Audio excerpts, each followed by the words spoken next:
और कहा, हे देव ऋषि नारद, मैंने आपकी तपस्या को भंग करने के लिए बहुत प्रयत्न किया, मोहन, सम्मोहन, उच्चाटन, वशीकरण आदि बाणों का प्रयोग किया, लेकिन धन्य है आपके लिए और आपकी तपस्या के लिए आपकी शरण में मैं आया हूँ। आप मुझे क्षमा करो और मेरे अपराधों से मुझे क्षमा प्रदान करो।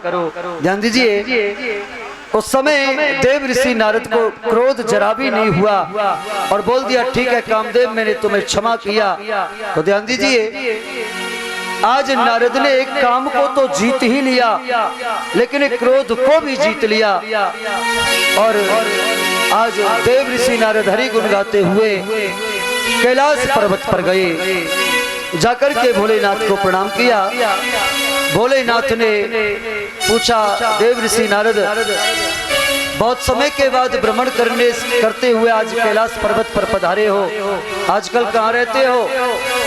देव ऋषि नारद ने कहा, प्रभु आपको विदित नहीं है, मैंने कामदेव को जीत लिया है और क्रोध को भी जीत लिया है, और भोलेनाथ ये सब आपके चरणों का ही प्रभाव है जो मैंने उस काम और क्रोध दोनों को जीत लिया। परंतु भोलेनाथ मुझे मालूम है आपने कामदेव को तो जीत लिया, लेकिन क्रोध को नहीं जीत पाए। जब वो काम ने अपना 5वां बाण प्रयोग किया, आपका त्रैनेत्र खुला और कामदेव क्रोध के कारण जल करके भस्म हो गया। इसलिए भोलेनाथ आपकी कृपा से जिस क्रोध को आप नहीं जीत पाए, उस क्रोध को भी मैंने जीत लिया। भोलेनाथ ने नारद के ये वचन सुन करके आज भोलेनाथ ने नारद को समझाया कि नारद, जो ये काम और क्रोध दोनों को जीतने का वृतांत है, जो ये कथा है, आप चाहकर के भी अपने आराध्य देव नारायण के सामने इस प्रसंग को कभी नहीं बोलना, और यदि चले भी तो उसे छुपा लेना। मेरी आज्ञा का पालन करना, इसी में तुम्हारा हित होगा। और इस प्रकार से भोलेनाथ ने नारद को बोल दिया, लेकिन नारद के हृदय में तो बड़ा अभिमान हो गया। क्यों ना कहूं, पहले तो मैं अपने पिता ब्रह्मा जी के ब्रह्मलोक में जाकर के ये पूरा वृतांत कहूंगा। और ध्यान दीजिए, आज ब्रह्मदेव के पास जाकर के ब्रह्मा जी को बोला, पिताश्री आपकी कृपा से मैंने काम और क्रोध दोनों को जीत लिया। संसार में जिस कार्य को कोई कर ही नहीं पाया, उस कार्य को मैंने करके दिखलाया।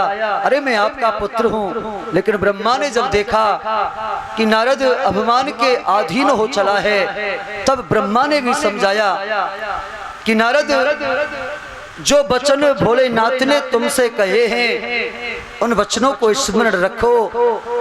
यदि आप नारायण भगवान के पास जाकर के ये प्रसंग भी चले तो छुपा लेना, उनके सामने ये प्रसंग नहीं कहना। ब्रह्मा जी ने भी समझाया, लेकिन ब्रह्मा जी जान गए ये सब शिव लीला है, इसका पार पाना कोई सहज नहीं है। ध्यान दीजिए, इधर जब हरि गुण गाते हुए एक बार कर तल कर बीना, एक बार कर तल कर बीना, गावत हरि गुण मान के बीना, गावत हरि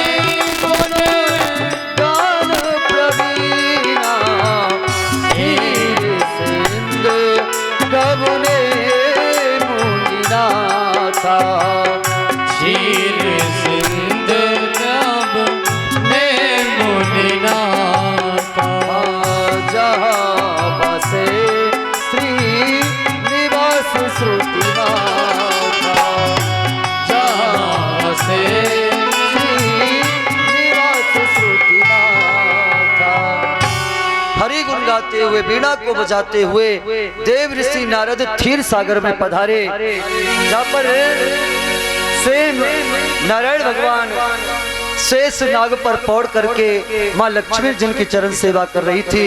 जैसे ही नारद को आते हुए देखा, तुरंत उठ खड़े हुए और नारद का स्वागत किया।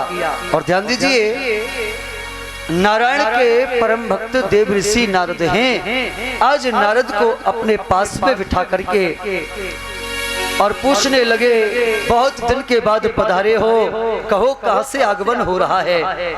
ध्यान दीजिए, पूरी कथा नारद ने नारायण भगवान को सुना दी कि प्रभु, उस कामदेव को बड़ा अभिमान था। देखिए, ब्रह्मा को सरस्वती के पीछे दौड़ा दिया, स्वयं भोलेनाथ को मोहिनी के पीछे दौड़ा दिया। उस काम को आज मैंने जीत लिया केवल आपके चरणों की कृपा से। और काम कोई नहीं प्रभु, मैंने काम के साथ साथ क्रोध को भी जीत लिया। नारायण भगवान बड़ी शीतल वाणी कहते हैं, हे महात्मन, आप तो वैरागी हैं, आप तो संत हैं, आपका वह काम क्या बिगाड़ सकता है। आपके हृदय में सतत मेरा चिंतन चलता रहता है और आपके हृदय में तो सदैव मैं निवास करता हूँ, और जहाँ मेरा निवास है वह काम का निवास कभी हो ही नहीं सकता। कहने का तात्पर्य, काम तो आपको स्पर्श भी नहीं कर सकता, आप तो महान तपस्वी हैं। और इस प्रकार से नारद के हृदय में बड़ी प्रसन्नता होने लगी। लेकिन नारायण भगवान जान गए, इसके हृदय में अभिमान रूपी अंकुर प्रकट हो गया है, और यदि शीघ्रता से अभिमान रूपी अंकुर को मैंने नष्ट नहीं किया, इसके हृदय से अभिमान को दूर नहीं किया, तो बड़ा अनर्थ हो जाएगा। इसलिए आज नारायण भगवान ने नारद का हित समझते हुए जिस रास्ते से नारद जा रहा था, 100 योजन विस्तार वाला एक नगर उत्पन्न किया। उस नगर का नाम, ध्यान दीजिए, वहां का राजा शीलनिध, उसकी पुत्री विश्वमोहिनी, और उस नगर की तरफ से जब देव ऋषि नारद जा रहे थे तो ध्यान दीजिए, द्वारे पर द्वारपाल जय जयकार कर रहे थे, विश्वमोहिनी की जय हो, विश्वमोहिनी की जय हो। नारद ने जब सुना, भाई विश्वमोहिनी का मतलब जो कि पूरे विश्व को मोहित कर ले, अरे जब कामदेव हमको मोहित नहीं कर पाया तो विश्वमोहिनी हमको क्या मोहित कर सकती है। बोला, सुनो, विश्वमोहिनी है तुम्हारी राजा की कन्या। तो उन सेवकों ने कहा, हाँ विश्वमोहिनी है, जो भी देखता है सो मोहित हो जाता है, ऐसी विश्वमोहिनी है। ठीक है, तो हम भी जाकर के देख।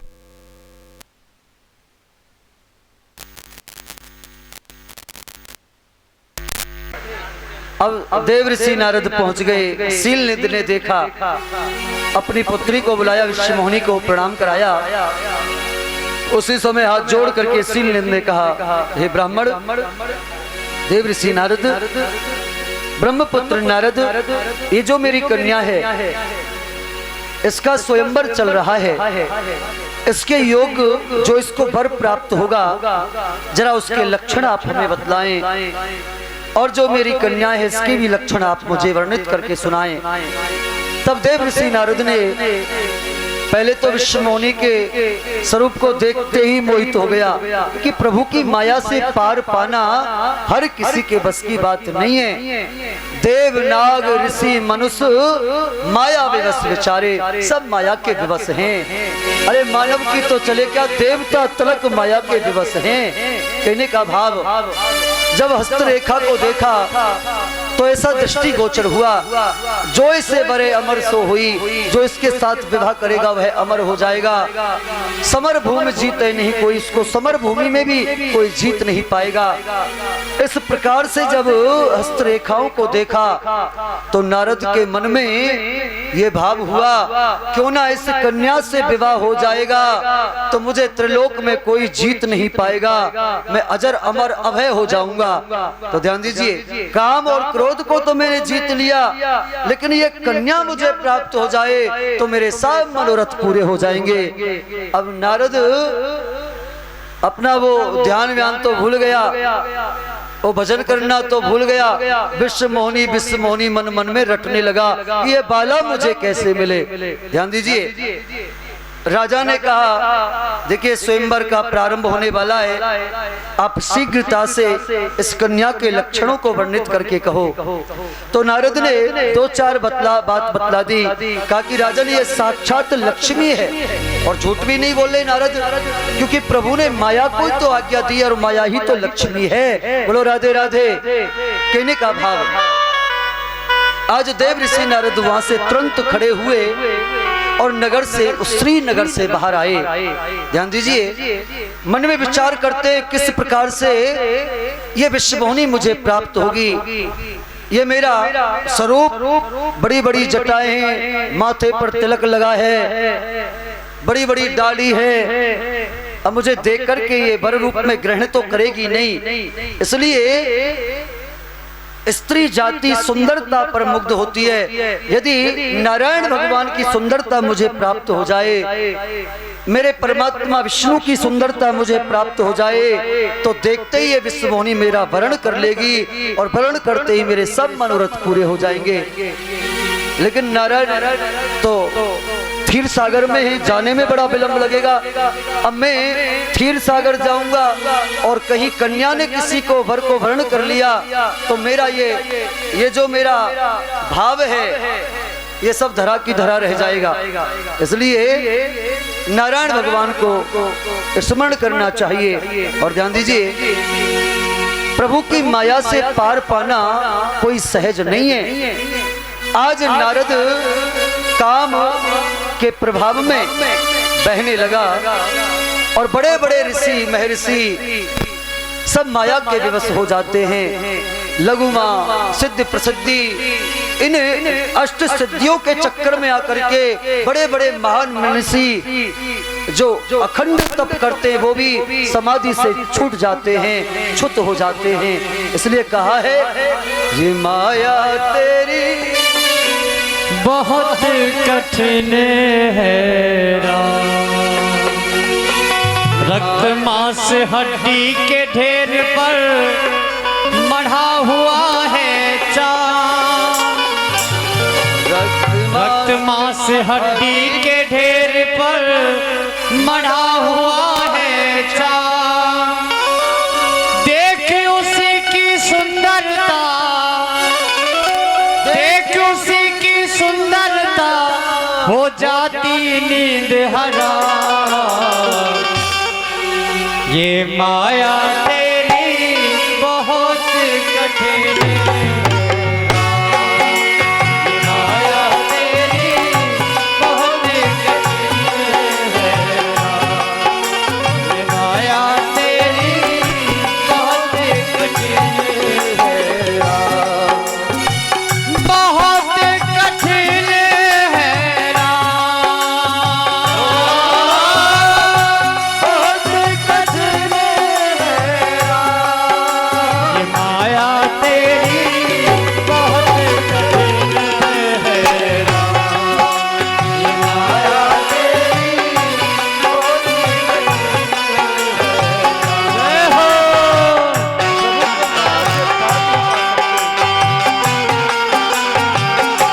हरि बोल।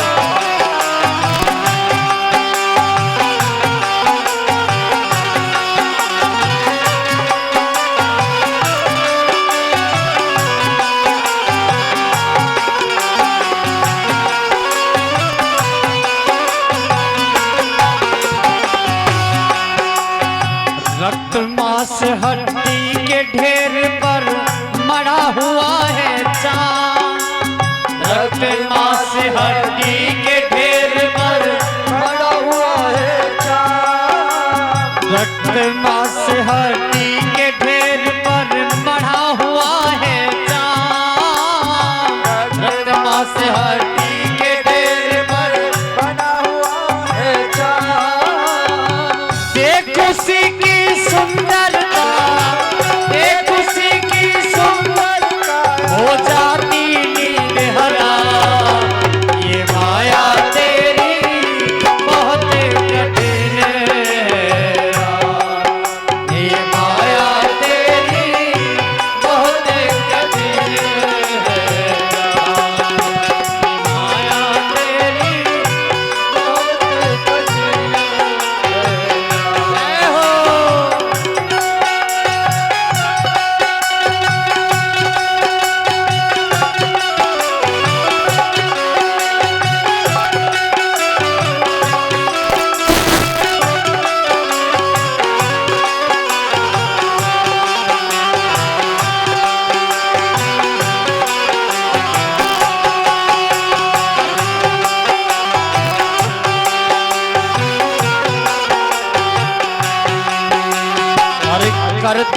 नित्य विरोध क्रोध का कहता बुरा परिणाम। करता नित्य विरोध क्रोध का कहता बुरा परिणाम। करता नित्य विरोध क्रोध का कहता बुरा परिणाम। करता नित्य विरोध क्रोध का होता बड़ा परिणाम। होता क्रोधित सब हो जाती, होता क्रोधित सब हो जाती, वाणी बिना लगा। ये माया तेरी बहुत कठिन है, ये माया तेरी बहुत कठिन है, माया तेरी बहुत कठिन है।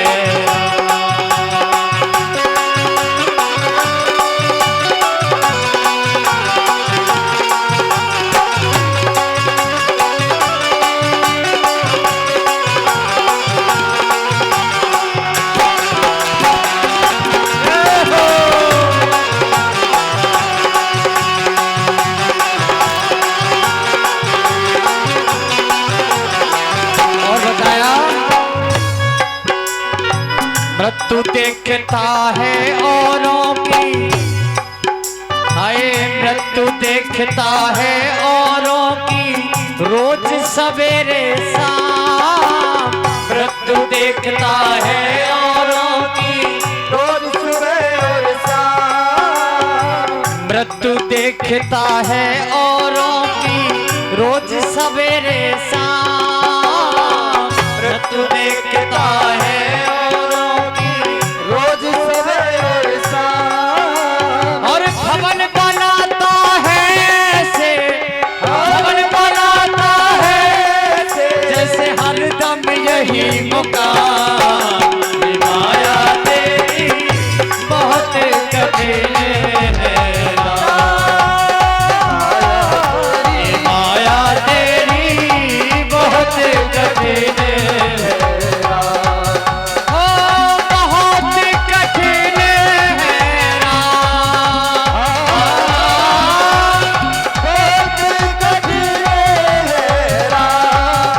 ये माया तेरी बहुत कठिन है, माया तेरी हरि बोल।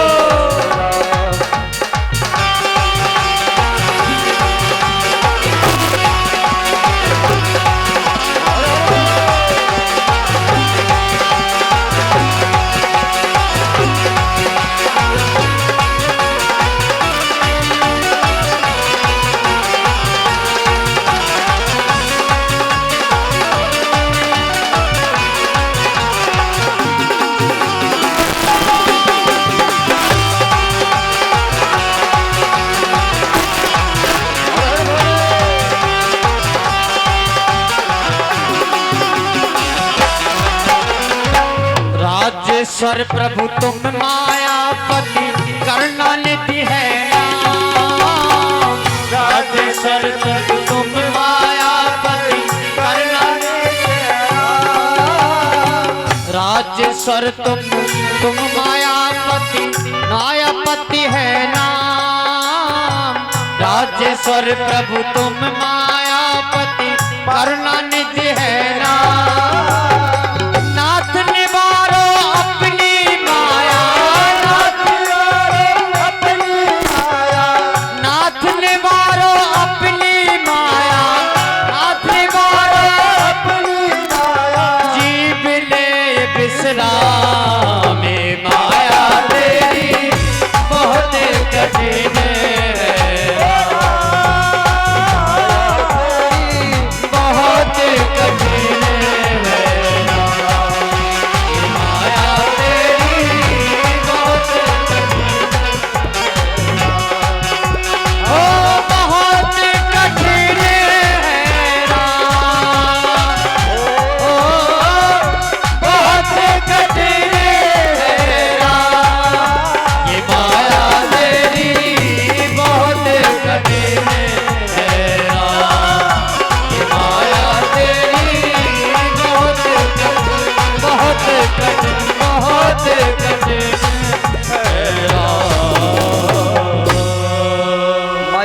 पार पाना कोई साधारण बात नहीं है।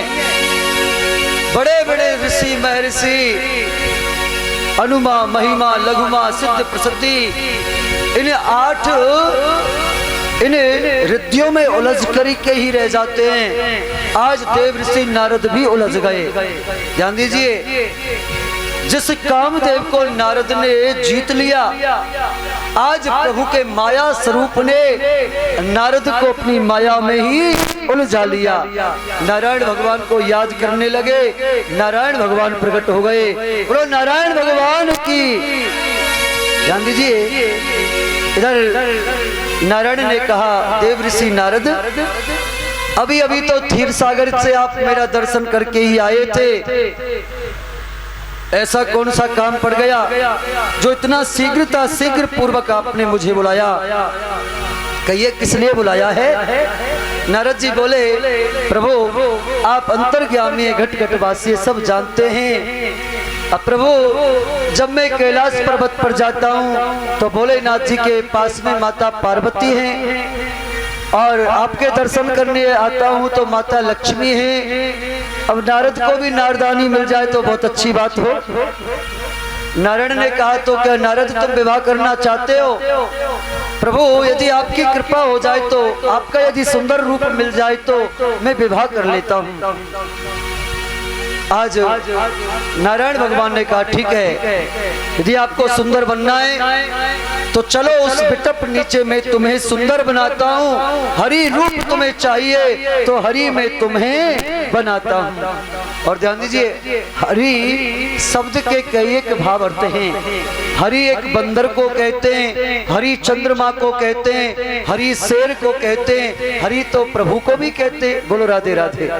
तो ध्यान दीजिए, आज भगवान बोले, मैं अपने भक्तों का हित करता हूँ और तुम्हारा जिसमें हित होगा वही कार्य मैं करूंगा।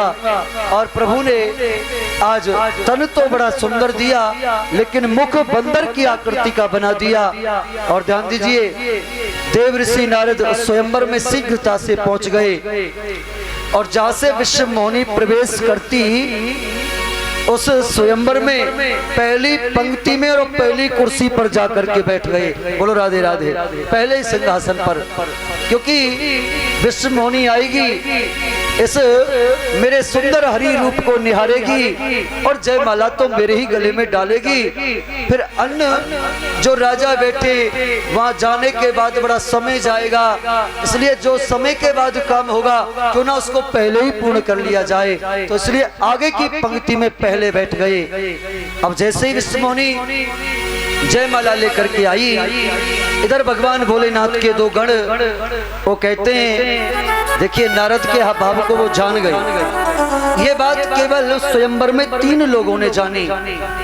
एक तो विश्व मोहिनी को साक्षात नारद का दर्शन और बंदर का दर्शन नारद के अंदर हुआ। दूसरा, भोलेनाथ के गणों ने उस नारद को पहचान लिया। अब एक गण बोला, देखो वो जो हरि हैं कितने सुंदर हैं। नारद ने कहा, क्या हम हरि नहीं है? नहीं, आप भी हरि हो, लेकिन आप तो उनसे भी सुंदर हो। अच्छा, तो कितने सुंदर है बताओ? एक बोला, वो जो नारायण हैं उनके जो नयन हैं वो ऐसे जैसे मृग के जैसे, मृग मन हरणहार। एक बोला, इनके जो नेत्र हैं ऐसे हैं जैसे दीवार में सूराकार पार।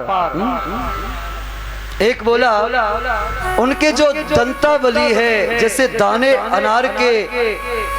एक बोला, इन हरि भगवान के दांत ऐसे जैसे भाटा दीवार के। अब बोला, आप मेरी प्रशंसा कर रहे हो, आप उपहास कर रहे हो। नारद जी से कहने लगे, अरे प्रभु आप तो हरि रूप में हैं, आप तो साक्षात ईश्वर हैं, बहुत सुंदर हैं। ध्यान दीजिए, उपहास करने लगे। उसी समय विश्व मोहिनी आई।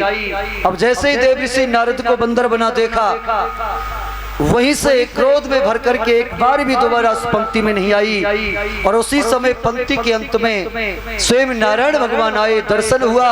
विश्व मोहिनी ने नारायण भगवान के गले में जयमाला डाली। नारायण भगवान ने विश्व मोहिनी का हाथ पकड़ा और लेकर के अंतर ध्यान हो गए। बोलो राधे राधे। साथ में ही प्रभु ले गए विश्व मोहिनी को। अब तो धीरे धीरे नारद जी ने देखा कि लगता है विश्व मोहिनी को हमारे दर्शन नहीं हुए। अब देखा कि चलो खड़े होकर के दूसरी पंक्ति में बैठ जाते, वहां तो विश्व मोहिनी आवेगी। अब नारद जी वहां जाकर के बैठे, शिवगढ़ उपास करने लगे। नारद ने कहा, भाई विश्व मोहिनी कहाँ गई? शिवगणों ने कहा, अरे नारायण भगवान आए, विश्व मोहिनी ने उनका दर्शन किया और दर्शन करते ही जयमाला नारायण भगवान के गले में डाल दी और नारायण भगवान विश्व मोहिनी को लेकर के अंतर्ध्यान हो गए। अब तो नारद को बड़ा क्रोध आया। और देखिए, आप जाकर के पहले अपने जल में मुंह को देखो। आप हरि तो बने हो, सुंदर तो बने हो, लेकिन सुंदर के चक्कर में तुम बंदर बने हो। ध्यान दीजिए, इस प्रकार से जब बोला, जल में जाकर के मुंह देखा, क्रोध में भर करके शिवगणों को साप दे दिया, जाओ तुमने मेरा उपवास किया है, तुम दोनों ही घोर राक्षस हो जाओगे और 3 जन्मों के लिए तुम राक्षस होंगे, यह मेरा साप है।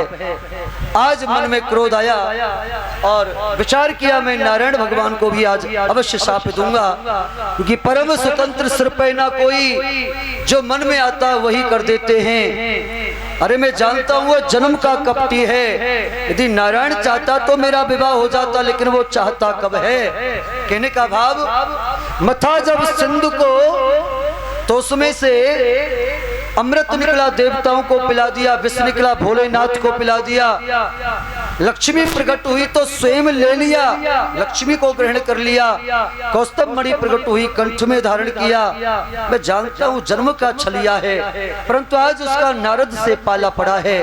क्रोध में भर करके नारद चलने लगे और उसी रास्ते में श्री हरि रथ पर स्वयं लक्ष्मी और विश्व मोहिनी को लेकर के जा रहे थे। और जैसे ही नारद को देख करके आज श्री हरि ने बड़े प्यारे वचन कहे, हे देव ऋषि नारद, कहां से आ रहे हो, कहां जा रहे हो?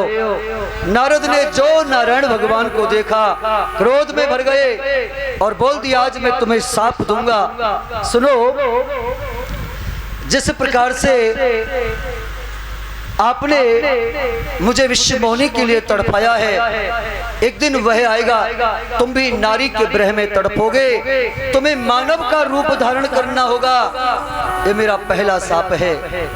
और जिस बानर को तुमने घृणा की दृष्टि से देखा है, फिरोगे महादुस्तुर पहाड़ों में, जिस समय कोई रास्ता नहीं मिलेगा, तुम्हारी सहायता भी होगी तो केवल बानरों के साथ ही तुम्हारी सहायता होगी। इसलिए बानरों को तुमने घृणा की दृष्टि से देखा है, उस समय तुम्हारा कोई साथी ना होगा, काम आएंगे तो ये बानर तुम्हारे काम आएंगे। इसलिए मेरा दूसरा शाप है। इस प्रकार से जब शाप देने लगे नारद जी, प्रभु ने करदल बजाया, उसी समय लक्ष्मी विश्व मोहिनी अंतर्ध्यान हो गई, माया का निवारण हुआ। नारद देखते ही स्तब्ध हो गया और विचार किया, है प्रभु, आज मैंने अपने मुख से अपने आराध्य देव नारायण भगवान को ऐसा कठोर शाप दे दिया, जो मनुष्य बनकर के पृथ्वी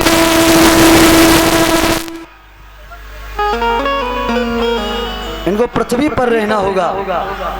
जान दीजिए, अब सांप लगा कोई हास्य ठट्ठा थोड़ी ना है। कहने का भाव, देव ऋषि नारद चाहकर के भी अपने आंसुओं को रोक नहीं पाए।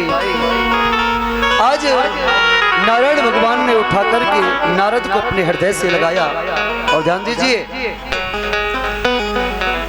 थोड़ा समय का अभाव है, बोल दिया, जब हो जाए शंकर सतनामा, जब हो जाए शंकर सतनामा, जाते मिले है मन विश्रामा,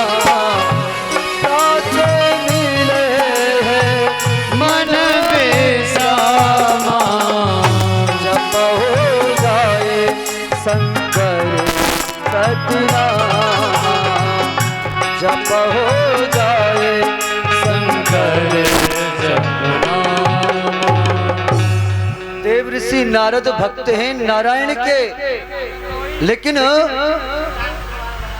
नाम जपने की आज्ञा दे रहे हैं भोलेनाथ के लिए। ध्यान दीजिए, नारद से नारायण कहते हैं कि नारद, त्रिलोकी में कोई ऐसा देवता नहीं जो भोलेनाथ के समान हो।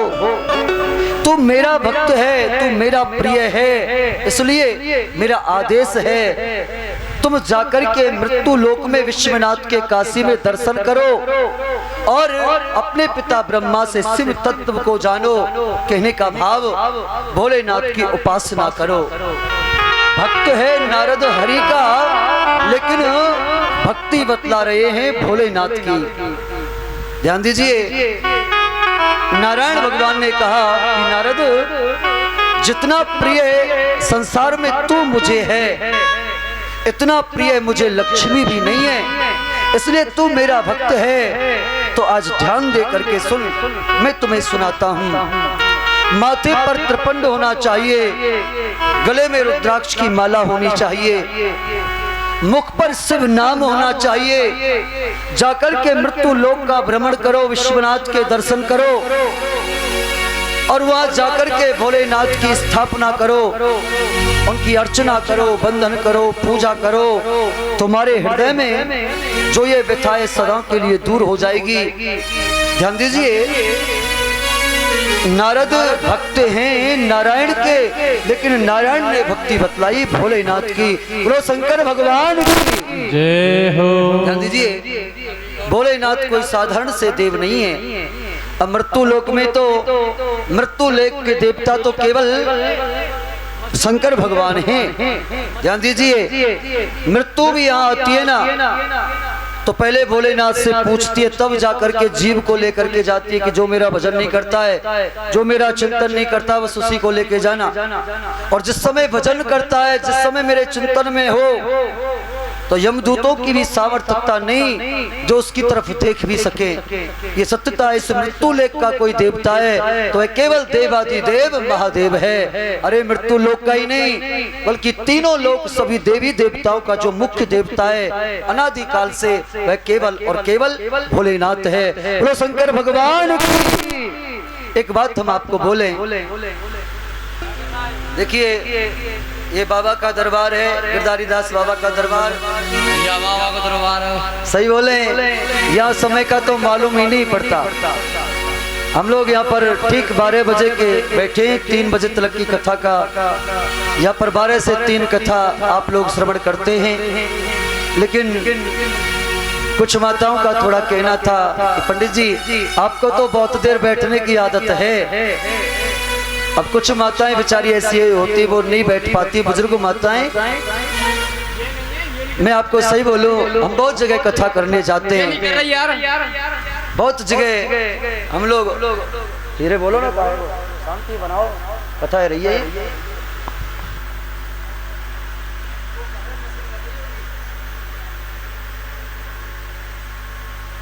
अपनी अपनी करके रहेंगे सब, ध्यान रखे करो, चुप रहे करो, महिमा करे मंच की कछु। वोल्टेज गड़बड़ है रे, देख लेने एक बार, वोल्टेज गड़बड़ है रे, शायद वोल्टेज तो गड़बड़ नहीं हो रही।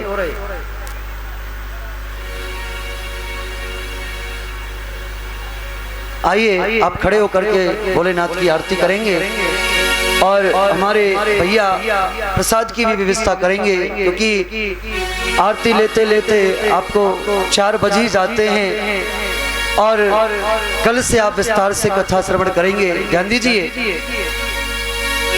अब समय का पता ही नहीं चलता। सही बतला में बहुत जगह हम लोग कथा करते हैं, लेकिन आप जैसे भक्त हर जगह नहीं मिलते। और ये जो रोहतक क्षेत्र है ना, मैं आपको सही बोलता हूँ, यहाँ से कुछ ही दूरी पर करनाल है, कुरुक्षेत्र है, तो यहाँ आज भी स्नायु नाम से भोलेनाथ प्रत्यक्ष रूप में निवास करते हैं। कुरुक्षेत्र की भूमि में भोलेनाथ स्वयं माता पार्वती के साथ स्नायु नाम से स्थापित हैं।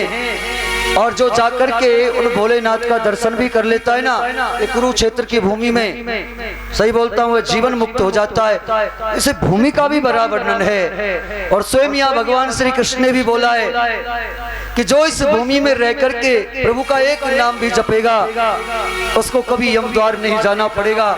ये कुरुक्षेत्र की भूमि, ये हरियाणा की भूमि कोई साधारण सी भूमि नहीं है। परंतु एक बात मैं आपको बोलूं, इस भूमि में जन्म लेकर के अधिकतर हम देखते हैं कि भाई सुरा का बड़ा यहाँ पर प्रचार है, शराब बहुत पीते हैं। अरे परमात्मा ने आपको जब कृपा की है तो मानव तन दिया है और हरियाणा की भूमि में दिया है। ये हरियाणा की भूमि कोई साधारण सी भूमि नहीं है, मैं आपको सही बोलता हूँ और शास्त्रों के हिसाब से बोलता हूँ, प्रमाण के हिसाब से बोलता हूँ। ये नहीं कोई मनगढ़ंत कहानी आपको बोल रहा हूँ, जो शास्त्रों में लिखा है उसका सार सार बोलता हूँ। इस भूमि में करके जितना भी हो सके पुण्य कर्म करो प्यारे। ये अपार संपत्ति सब कुछ यहाँ का यही छूट जाएगा तो केवल एक प्रभु का नाम हमारे साथ जाएगा। इसलिए आपसे करवत प्रार्थनाएं, जो इस भूमि में जो ठाकुर जी की पूजा करते हैं उनको लहसुन प्याज बिल्कुल नहीं खाना चाहिए और ना ऐसी सब्जी का प्रभु का भोग ही लगाना चाहिए। यहाँ पर प्रतिदिन 8 बजे से लेकर के 9 बजे तक यहाँ पर पूजा होती है, जो कि आप प्रतिदिन जोड़ा से आते पूजा करते हैं। अब लिस्ट लिखी है, हमारे पंडित जी आएंगे, थोड़ा नाम बोल दें जिन जिन को कल पूजा करनी है। और मालूम है एक थाली सजा करके उसमें पंचामृत, 1 लोटा जल, दीपक जला करके थोड़ा यहाँ लाना है, दीपक लेकर के आना है। और यहाँ पर साक्षात जो भोलेनाथ के आप दर्शन कर रहे हैं, छोटे से ज्योतिर्लिंग में इनकी प्रतिदिन यहाँ पर पूजा होती है। और मैं आपको सही बोलता हूँ, जो जीव आकर के पूजा करता है ना, जल अभिषेक कराता है, उनको बहुत अनंत फल प्राप्त होता है। मंत्रों के द्वारा पूजन करने से जीव को बहुत अधिक फल प्राप्त होता है। और